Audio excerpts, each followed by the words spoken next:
Baik, Assalamualaikum. Salam sejahtera, salam GBN, salam Malaysia dan salam kuasa ketiga. Jadi tajuk hari ini adalah rakyat dah tak percaya dan hanya tinggal satu sahaja pilihan buat kluster mahkamah. Tetapi sebelum kita menjurus kepada tajuk jadi pastikan anda bersama saya sehingga hujung siaran. Sebelum kita menjurus kepada tajuk, semalam live saya dihentikan dengan mengejut. Saya kira ada gangguan. Barangkali ada pihak yang tidak suka apa yang saya bincangkan. Mungkin Apandi Ali, mungkin Najib, atau mungkin kedua-duanya, saya tidak tahu. Tetapi ianya telah diganggu. Tetapi saya kira apa yang saya nak sampaikan mudah dan telah disampaikan dengan jayanya, iaitu saya telah membongkarkan ataupun menceritakan perkara-perkara pelik melibatkan Apandi Ali. Dan saya telah menyeru agar siasatan dilakukan terhadap Apandi Ali. Jadi saya akan ambil masa 2-3 minit sahaja untuk rumuskan apa yang saya nak katakan, kerana disebabkan gangguan semalam saya pun cuba percepatkan penyampaian saya dan di situ saya rasa ada tidak jelas. Jadi saya cuma rumuskan hari ini, rumus sahaja. Jadi amat mudah. Pada zaman pentadbiran Najib telah memecat Abdul Ghani Patail, Peguam Negara. Sebelum pemecatan itu dibuat, ada berita diwar-warkan di media sosial dan juga oleh sel-sel media yang berkait dengan Najib. Kononnya Ghani Patail terlibat dalam satu konspirasi bersama beberapa Tan Sri untuk mengaibkan Najib. Kemudian apabila Ghani Patail cuba untuk mencetuskan penahanan Najib bagi menghadapi tuduhan jenayah di mahkamah, tiba-tiba Ghani Patail dipecat.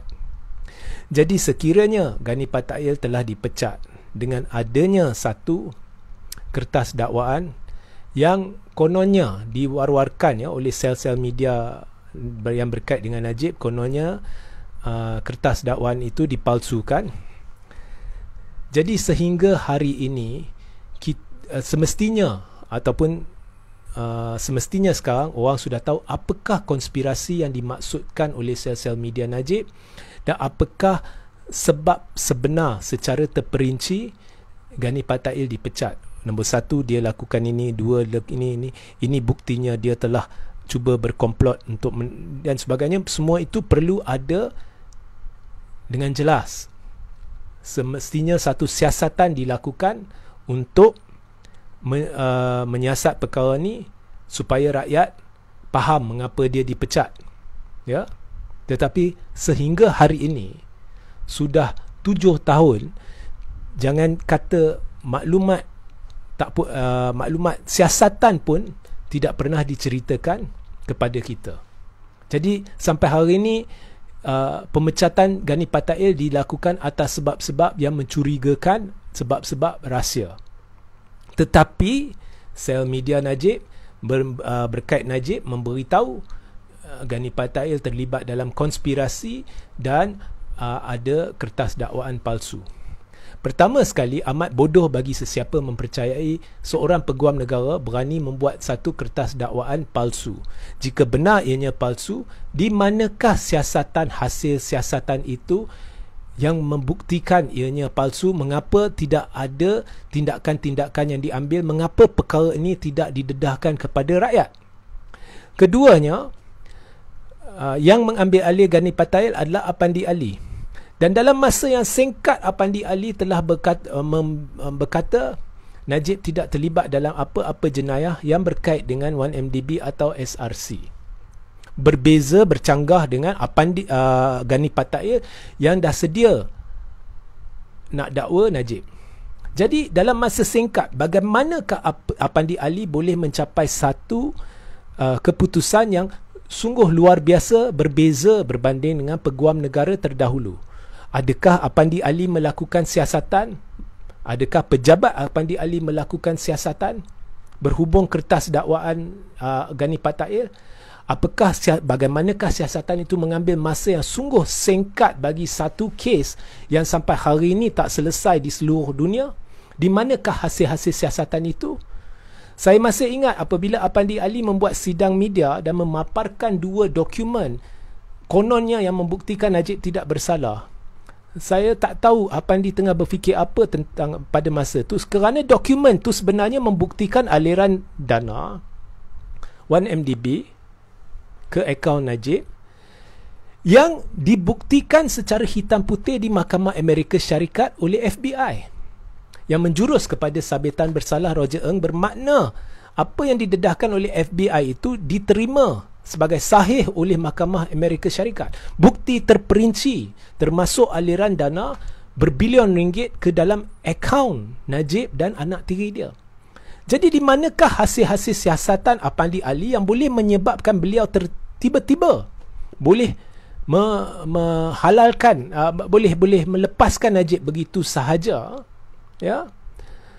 Sedangkan yang dipaparkan dia di sidang media tu adalah bukti Najib bersalah, yang sebenarnya merupakan salah satu asas kepada sabitan bersalah oleh Mahkamah Tinggi Kuala Lumpur dalam kes SRC.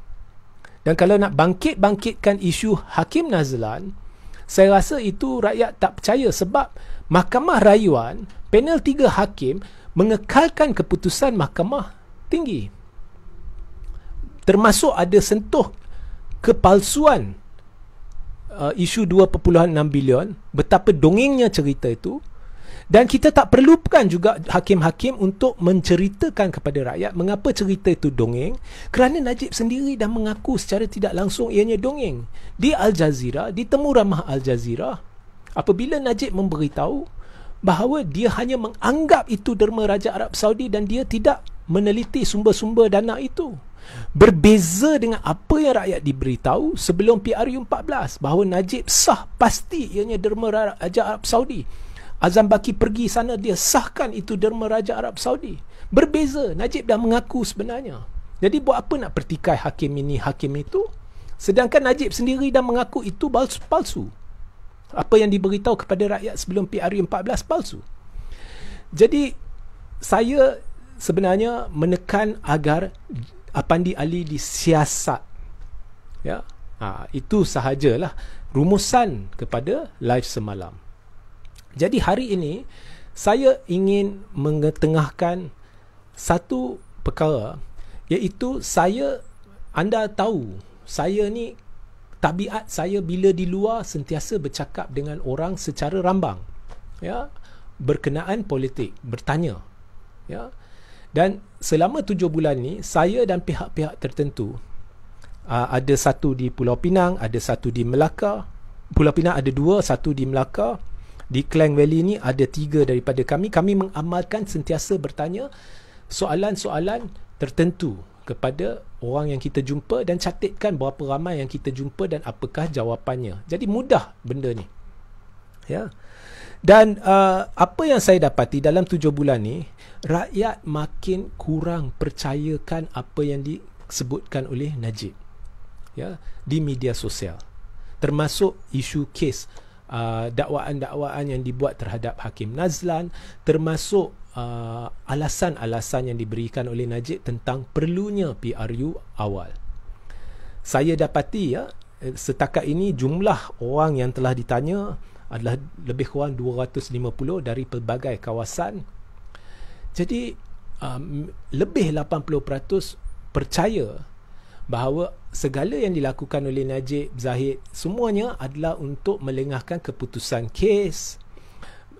Ramai yang percaya bahawa tindakan Najib cuba membawa Queen's Counsel adalah untuk melengahkan keputusan Mahkamah Persekutuan, supaya mungkin keputusan dibuat selepas PRU 15, kerana mereka mengharapkan PRU 15. Ramai percaya Najib cuba hendak selamatkan tengkuk dia, dan itulah asas kepada permintaan untuk diadakan PRU 15. Ramai setuju bahawa di Johor sebenarnya Barisan Nasional menang kerana ramai tidak keluar mengundi, hampir 50% tidak keluar mengundi, dan itu adalah satu fakta yang tidak boleh dinafikan, dan ramai bersetuju bahawa ada fakta-fakta yang ditampilkan oleh Najib lebih berupa putar belik fakta dan ada yang fitnah.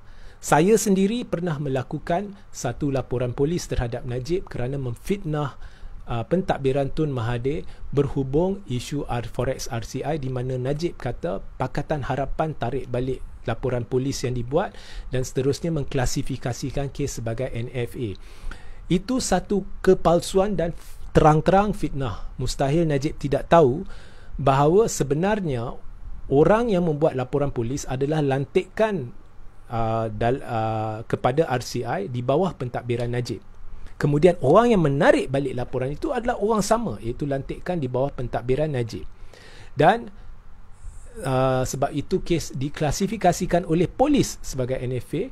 Parti politik tidak ada hak atau kerajaan tidak ada hak untuk klasifikasikan mana-mana kes sebagai NFA, sekaligus bermakna Najib telah memfitnah ataupun menghina polis diraja Malaysia dengan mendakwa boleh berlaku campur tangan untuk NFA kan kes. Dan baru-baru ni Amanah pun dah buat laporan polis ya terhadap Najib kerana putar belik fakta berhubung dengan isu tuntutan waris Sultan Sulu ya. Najib cuba basuh tangan, dia tidak ingin dilihat ya, kononnya kerajaan dia suci ya. Semuanya dilakukan oleh PH, tapi laporan polis sudah dibuat kerana penipuan Najib di Facebook. Malah nak kata pentadbiran Najib suci, pentadbiran Najib satu-satunya pentadbiran kerajaan di seluruh dunia yang terlibat dengan skandal penipuan penyelewengan terbesar di dunia. Ini adalah sesuatu yang memalukan negara dan menunjukkan Najib adalah seorang pentadbir yang paling teruk di dunia ya. Andai kata saya percaya kepada mahkamah Najib sudah disabit bersalah, tetapi mungkin ada pentaksub dia kata dia tidak bersalah. Jawapan saya kepada pentaksub dia, walaupun saya yakin dia bersalah sebab dah lihat bukti FBI dan juga sudah ada sabitan bersalah di mahkamah, tapi jawapan saya kepada pentaksub, kalau korang kata dia tak bersalah sekalipun, ini menunjukkan dia pentadbir paling buruk di dunia, kerana di bawah pentadbiran dia berlaku penipuan terbesar di dunia ya, penyelewengan terbesar di dunia melibatkan kerajaan ya. So saya sebenarnya saya rasa rakyat sudah faham lah berdasarkan apa yang kita lihat. Dan kalau kita lihat di bawah pentadbiran Tun ada banyak projek-projek yang berjaya ya. Orang yang menentang Tun ni dia akan ungkitkan 2, 3, 4 projek yang tidak berjaya. Dia akan ungkitkan perwajar, dia akan ungkitkan ini, ungkitkan itu. Setakat hari ini semuanya cerita. Di bawah pentadbiran Najib ada percubaan berulang kali untuk siasat Tun, tak berjaya menemui sebarang bukti untuk mendakwa Tun melakukan kesalahan, menyebabkan sampai hari ini hanya cerita diulang sia. Tetapi banyak projek mega yang berjaya. Smart Tunnel hari ini yang telah menyelamatkan Kuala Lumpur dalam situasi banjir atau mengurangkan dengan begitu efisiennya impak banjir ya, maknanya jika tidak ada Smart Tunnel tu berlipat kali ganda lebih teruk masalah banjir ni, adalah projek berjaya di bawah zaman Tun ya. Petronas Twin Tower, hari ini pentadbiran Malaysia duduk di Putrajaya, itu adalah ilham dan kejayaan di bawah pentadbiran Tun. Dan banyak lagi di bawah pentadbiran Najib tidak ada satu pun projek berjaya, tetapi ada satu projek yang telah digunakan sebagai pentas untuk menyeleweng dana dalam jumlah terbesar dalam sejarah dunia, yang telah digunakan untuk membayar komisen-komisen haram kepada orang-orang kepentingan dalam tahap yang ramai pemimpin di dunia tidak boleh percaya, iaitu projek yang telah menjurus kepada 1MDB yang telah disalahgunakan oleh pentadbiran di bawah Najib. Itu sahaja pencapaian Najib. Ya, so saya rasa rakyat dah faham semua ni dan menjurus kepada tajuk kluster mahkamah sekarang tinggal satu pilihan kerana nampaknya pemilihan UMNO akan terpaksa dilakukan sebelum PRU 15. Maka dalam keadaan sungguh terdesak, apabila tidak ada apa-apa lagi yang boleh dilakukan, saya menjangka secara peribadi akan berlaku tindakan terdesak untuk menarik sokongan terhadap kerajaan pimpinan Ismail Sabri. Saya begitu yakin benda ni akan berlaku, tetapi ini peribadi saya. Dan sekarang ada option kepada Ismail Sabri, iaitu melanjutkan MOU dengan memperkukuhkan MOU itu dengan supaya ahli-ahli Parlimen PH akan dikira sebagai penyokong atau mengisytiharkan darurat politik. Sebenarnya apa yang harus dilakukan oleh Ismail Sabri dari awal lagi adalah darurat politik, kerana pentadbiran Ismail Sabri sendiri gagal menangani isu-isu krisis negara dan mentadbir urus negara dengan baik. Jadi Ismail Sabri boleh kekal je sebagai Perdana Menteri, tetapi seharusnya menasihati Yang di-Pertuan Agong untuk isytihar darurat politik demi rakyat. Jadi kita boleh lihat laskar-laskar Najib ni sudah meronta-ronta. Apakah yang akan dilakukan sekiranya pemilihan terpaksa dibuat? Mereka berbunyi seolah-olah pemilihan UMNO ni satu senjata pembangkang atau senjata pihak tertentu untuk melumpuhkan UMNO. Apa bendanya senjata? Sedangkan pemilihan UMNO sebenarnya seharusnya wajib dilakukan berdasarkan perlembagaan UMNO dan menjadi hak ROS untuk menentukan sama ada penangguhan pemilihan boleh dilakukan oleh tidak atau tidak. Penangguhan telah diberikan sekali. Jadi jangan hanya memuji-muji ROS bila anda dapat apa yang anda hendak. Bila tak dapat, anda wujudkan teori konspirasi. Sebenarnya anda sedang meminta penangguhan kali kedua dan alasan anda untuk menangguhkan amat pelik. Amat pelik. Ya. Kalau anda kata kita perlu tangguh sebab nak buat PRU, ROS boleh tanya. Setahu kami PRU wajib diadakan tahun depan. Jadi mengapa nak buat PRU tahun ni? Takkan kluster mahkamah nak beritahu sebab kita yang nak PRU. Itu bukannya alasan munasabah. Ya. Kalau dulu UMNO kata nak tangguh sebab masalah COVID. Tapi masalah COVID tu sekarang bukannya pada tahap yang memerlukan sekatan pergerakan. Bukannya pada tahap yang menghalang UMNO daripada melakukan perhimpunan-perhimpunan di berbagai peringkat, pemilihan-pemilihan di pelbagai peringkat. Itu dah tak ada lagi. Jadi itu pun bukan alasan. Jadi apakah alasan UMNO untuk tangguh pemilihan? Tak ada. Jadi kalau saya menerajui ROS, saya akan menjurus kepada saya tak boleh beri kebenaran kepada anda untuk tangguh pemilihan. Tetapi dah jadi lumrah kluster mahkamah yang terdesak ni, bila tak dapat apa yang dia hendak kerana dia nak halang pemilihan UMNO, kerana dia nak buat pilihan raya awal, kerana dia tahu Zahid akan tercicir jika dibuat pemilihan. Jadi mereka membuat teori konspirasi. Oh, ini adalah dendam, ini adalah ini adalah itu. Fitnah-fitnah yang seharusnya saya cadangkan ROS buat laporan polis. Kerana UMNO secara tidak langsung telah memberitahu bahawa ada parti yang mengarahkan ROS untuk melakukan keputusan tertentu. Jadi ROS patut buat laporan polis terhadap mereka yang membuat dakwaan ini. Ya. Hakikatnya UMNO tidak ada alasan untuk menangguh pemilihan dia dan sepatutnya dia dah diberi apa orang kata penangguhan pertama, jadi sekarang buat je pemilihan. Ya, biar delegasi, biar ahli-ahli UMNO tentukan siapa yang harus menerajui parti. So kluster mahkamah dah terdesak. Dalam keadaan terdesak ni, percayalah mereka akan cuba lakukan sesuatu.